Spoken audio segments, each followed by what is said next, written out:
राम राम सा। आज गीता का दूसरा अध्याय है। हरिओम श्री परमात्मा नमः। दूसरा अध्याय।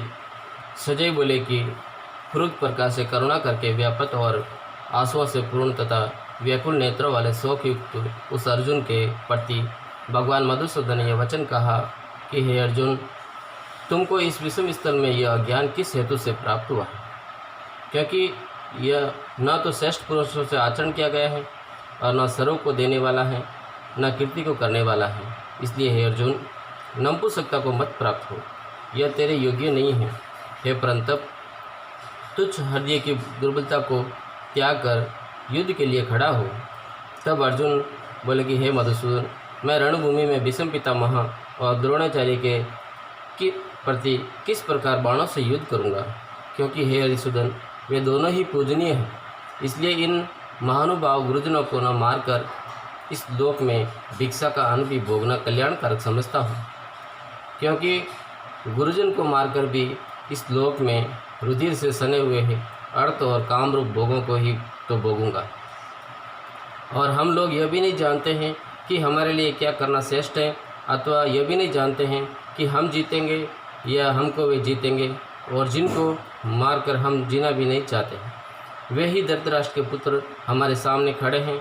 इसलिए कायरता रूप दोष करके उपहंत हुए स्वभाव वाला और धर्म के विषय में मोहित चित हुआ मैं आपसे पूछता हूँ, जो कुछ निश्चय किया हुआ कल्याणकारक साधन हो वो मेरे लिए कहिए। क्योंकि मैं आपका शिष्य हूँ, इसलिए आपके शरण हुए मेरे को शिक्षा दीजिए।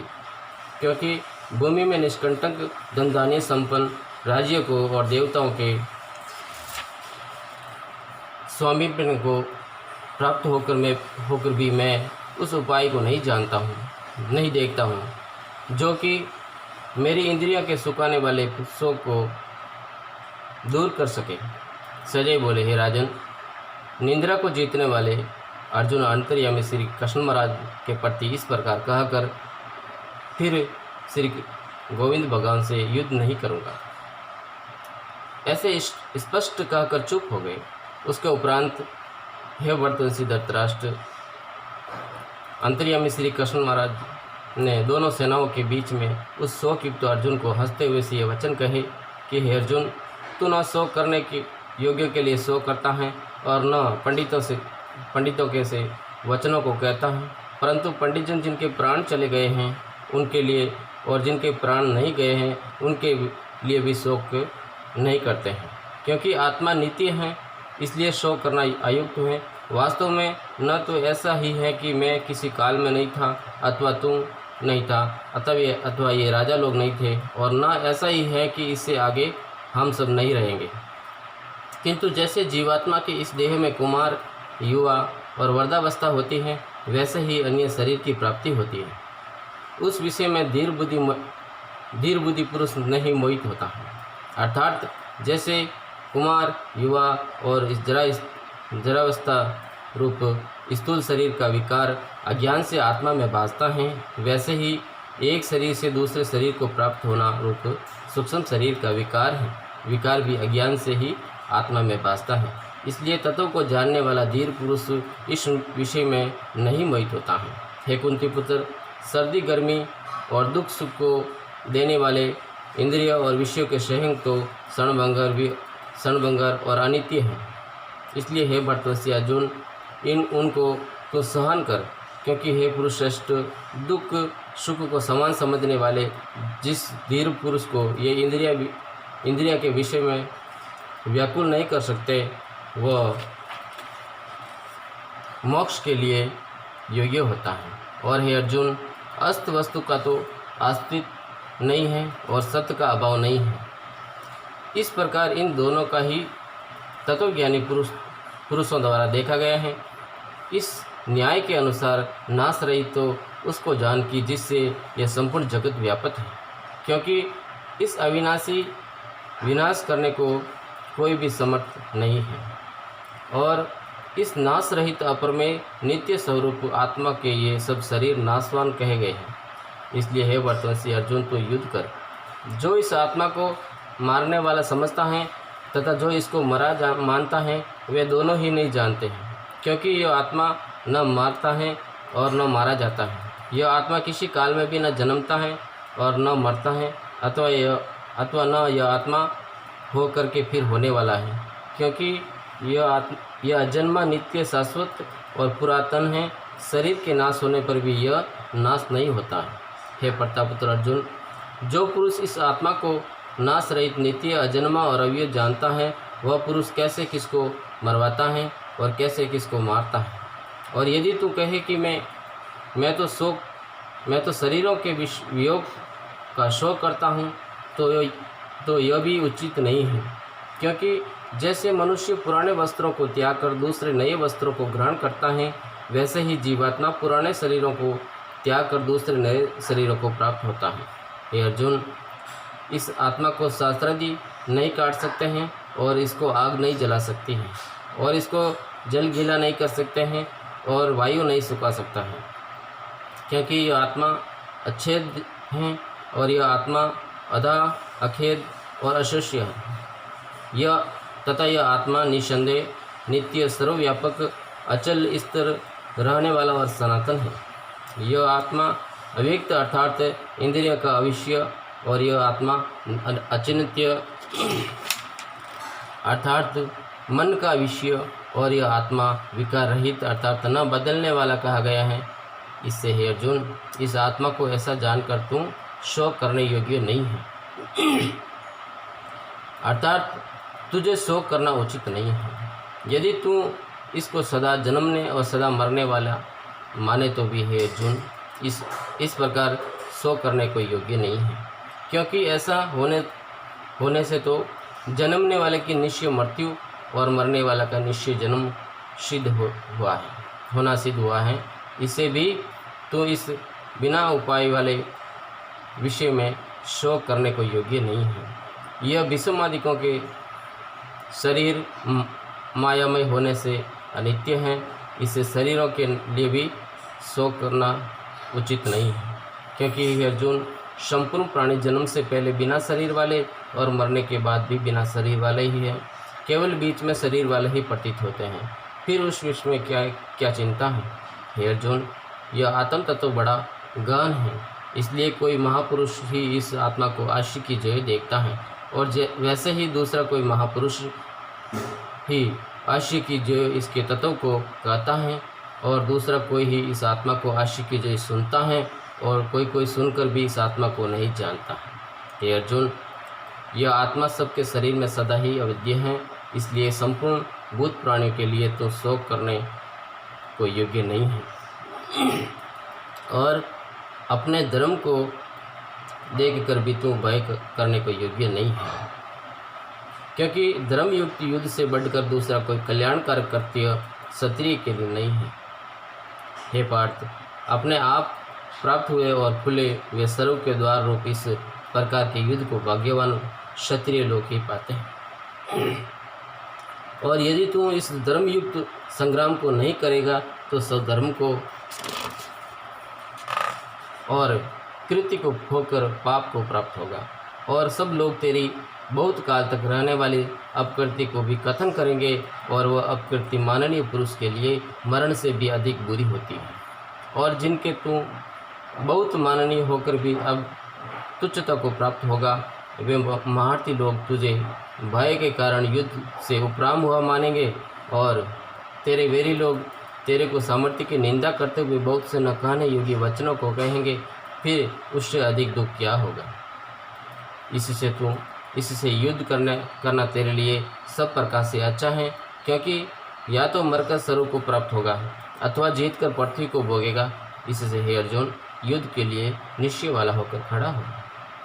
यदि तुझे स्वरूप तथा राज्य की इच्छा न हो तो भी सुख दुख, लाभ हानि और जय पराजय को समान समझकर उसके उपरांत युद्ध के लिए तैयार हो। इस प्रकार युद्ध करने से तो पाप को नहीं प्राप्त होगा। हे पार्थ, यह बुद्धि तेरे लिए ज्ञान योग के विषय में कही गई है और इसी को आप निष्काम कर्म योग के विषय में सुन। जिस बुद्धि से युक्त हुआ तू कर्मों के बंधन को अच्छी तरह से नाश करेगा। इस निष्काम कर्म योग में आरंभ का और अर्थात बीज का नाश नहीं है, और उल्टा फल रूप दोष भी नहीं होता है। इसलिए इस निष्काम कर्म योग रूप धर्म का थोड़ा भी साधन जन्म मृत्यु रूप महान भय से उद्धार कर देता है। हे अर्जुन, इस कल्याण मार्ग में निश्चयात्मक बुद्धि एक ही है, और अज्ञानी पुरुषों की बुद्धियाँ बहुत भेदों वाली अनंत होती हैं। हे अर्जुन, जो सकामी पुरुष केवल फल श्रुति में प्रीति रखने वाले सर्व को ही परम श्रेष्ठ मानने वाले हैं, इससे बढ़कर और कुछ भी नहीं है, ऐसे कहने वाले वे अविवेकी जन्म रूप कर्म फल को देने वाली और भोग तथा ऐश्वर्य की प्राप्ति के लिए बहुत सी क्रियाओं के विस्तार वाली इस प्रकार की जिस दिखाऊ शोभायुक्त वाणी को कहते हैं, उस वाणी द्वारा हरे हुए चित्त वाले तथा भोग और ऐश्वर्य में आसक्ति वाले उन पुरुषों के अंतकरण में निश्चयात्मक बुद्धि नहीं होती है। हे अर्जुन, सब वे तीनों गुणों के कार्य रूप संसार को विषय करने वाले अर्थात प्रकाश करने वाले हैं। इसलिए तू अंसारी अर्थात निष्कामी और सुख दुखांतिक द्वंद्वों से रहित नित्य वस्तु में स्थित तथा योग सेम को न चाहने वाला और परमात्मा प्रायण आत्म प्रायण हो, क्योंकि मनुष्य का सब ओर से परिपूर्ण जलाशय के प्राप्त होने पर छोटे जलाशय में जितना प्रयोजन रहता है, अच्छी प्रकार ब्रह्मा को जानने वाले ब्राह्मण का भी सब वेदों में उतना ही प्रयोजन रहता है। अर्थात जैसे बड़े जलाशय के प्राप्त हो जाने पर जल के लिए छोटे जलाशय की आवश्यकता नहीं रहती है, वैसे ही ब्रह्मानंद की प्राप्ति होने पर आनंद के लिए वेदों की आवश्यकता नहीं रहती। इससे तेरा कर्म करने मात्र से भी अधिकार हो, फल में कभी नहीं, और तो कर्मों के फल की वासना वाला भी मत हो, तथा तेरी कर्म न करने से भी प्रीति न होवे। हे धनंजय, आसक्ति को त्याग कर तथा सिद्धि और असिद्धि में समान बुद्धि वाला होकर योग में स्थित हुआ कर्मों को कर। यह समतो भाव भी योग नाम से कहा जाता है। इस समतो रूप बुद्धि योग से सकाम कर्म अत्यंत तुच्छ है। इसलिए हे धनंजय, समतो बुद्धि योग का आश्रय ग्रहण कर, क्योंकि फल की वासना वाले अत्यंत दीन हैं। समतो बुद्धि युक्त पुरुष पुण्य पाप दोनों को इस लोक में ही त्याग देता है, अर्थात उनसे लिपायमान नहीं होता है। इससे समतो बुद्धि योग के लिए ही चेष्टा कर। यह समतो बुद्धि रूप योग ही कर्मों में चतुरता है, अर्थात कर्म बंध से छूटने का उपाय है, क्योंकि बुद्धि योग युक्त ज्ञानी जन कर्मों से उत्पन्न होने वाले फल को त्याग कर जन्म रूप बंधन से छूटे हुए निर्दोष अर्थात अमृतमय परम पद को प्राप्त होते हैं। हे अर्जुन, जिस काल में तेरी बुद्धि मोह रूप दलदल को बिल्कुल तर जाएगी, तब तुम सुनने योग्य और सुनो हुए के वैराग्य को प्राप्त होगा। अब तेरी अनेक प्रकार के सिद्धांतों को सुनने से विचलित हुई बुद्धि परमात्मा के स्वरूप में अचल और स्थिर ठहर जाएगी। तब तो समत्व रूप योग को प्राप्त होगा। इस प्रकार भगवान के वचनों को सुनकर अर्जुन ने पूछा कि हे केशव, समाधि में स्थित स्थिर बुद्धि वाले पुरुष का क्या लक्षण है, और स्थिर बुद्धि पुरुष कैसे बोलता है, कैसे बैठता है, कैसे चलता है। उसके उपरांत श्री कृष्ण महाराज बोले कि हे अर्जुन, जिस काल में यह पुरुष मन में स्थित संपूर्ण कामनाओं को त्याग देता है, उस काल में आत्मा से ही आत्मा में संतुष्ट हुआ स्थिर बुद्धि वाला कहा जाता है। तथा दुखों की प्राप्ति में उद्वेग रहित है मन जिसका, और सुखों की प्राप्ति में दूर हो गई है स्पृहा जिसकी, तथा नष्ट हो गए हैं राग भय और क्रोध जिसके, ऐसा मुनि स्थिर बुद्धि कहा जाता है। जो पुरुष सर्वत्र स्नेह रहित हुआ, उन शुभ तथा अशुभ वस्तुओं को प्राप्त होकर न प्रसन्न होता है और न द्वेष करता है, उसकी बुद्धि स्थिर है। और कछुआ अपने अंगों को जैसे समेट लेता है, वैसे ही यह पुरुष जब सब और से अपनी इंद्रियों को इंद्रियों के विषय में समेट लेता है, तब उसकी बुद्धि स्थिर होती है। यद्यपि इंद्रियों के द्वारा विषय को न ग्रहण करने वाले पुरुष के भी केवल विषय तो निवृत्त हो जाते हैं, परंतु राग नहीं निवृत्त होता है। और इस पुरुष का तो इस राग भी परमात्मा को साक्षात करके निवृत्त हो जाता है। और हे अर्जुन, जिससे कि यत्न करते हुए बुद्धिमान पुरुष के भी मन को यह प्रमथन स्वभाव वाली इंद्रियां बलात्कार लेती हैं। इसलिए मनुष्य को चाहिए कि उन संपूर्ण इंद्रियों को वश में करके समाहित चित्त हुआ मेरे प्राण स्थित हो, क्योंकि जिस पुरुष के इंद्रियां वश में होती हैं उसकी ही बुद्धि स्थिर होती है। हे अर्जुन, मन सहित इंद्रियों को वश में करके मेरे प्राण न होने से मन के द्वारा विषयों का चिंतन होता है, और विषयों को चिंतन करने वाले पुरुष के उन विषयों में आसक्ति हो जाती है, और आसक्ति से उन विषयों की कामना उत्पन्न होती है, और कामना में विघ्न पड़ने से क्रोध उत्पन्न होता है, और क्रोध से अविवेक अर्थात मूढ़ भाव उत्पन्न होता है, और अविवेक से स्मरण शक्ति भ्रमित हो जाती है, और स्मृति के भ्रमित हो जाने से बुद्धि अर्थात ज्ञान शक्ति का नाश हो जाता है। और बुद्धि के नाश होने से यह पुरुष अपने श्रेय साधन से गिर जाता है।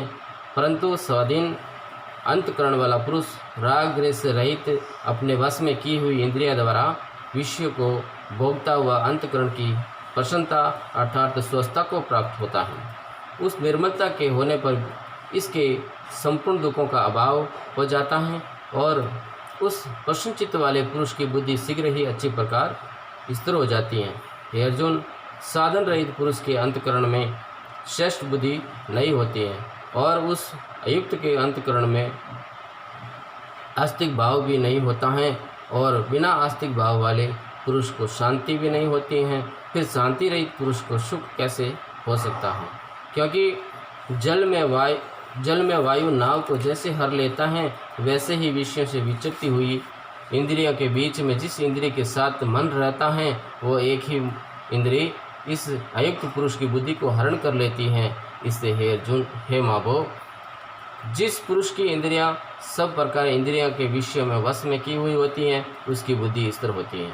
और हे अर्जुन, संपूर्ण भूत प्राणी के लिए जो रात्रि हैं, उस नित्य शुद्ध बोध स्वरूप परमानंद में भगवत को प्राप्त हुआ योगी पुरुष जागता है, और जिस नाशवान क्षणभंग और सांसारिक सुख में सब भूत प्राणी जागते हैं, तत्व को जानने वाले मुनि के लिए वो रात्रि हैं। जैसे सब वर्ष परिपूर्ण अचल प्रतिष्ठा वाले समुद्र के प्रति नाना नदियों के जल उसको चलायमान न करते हुए ही समा जाते हैं, वैसे ही जिस स्थिर बुद्धि पुरुष के लिए प्रति भोग किसी प्रकार का विकार उत्पन्न किए बिना ही समा जाते हैं, तो वो पुरुष परम शांति को प्राप्त होता है, न कि भोगों को चाहने वाला।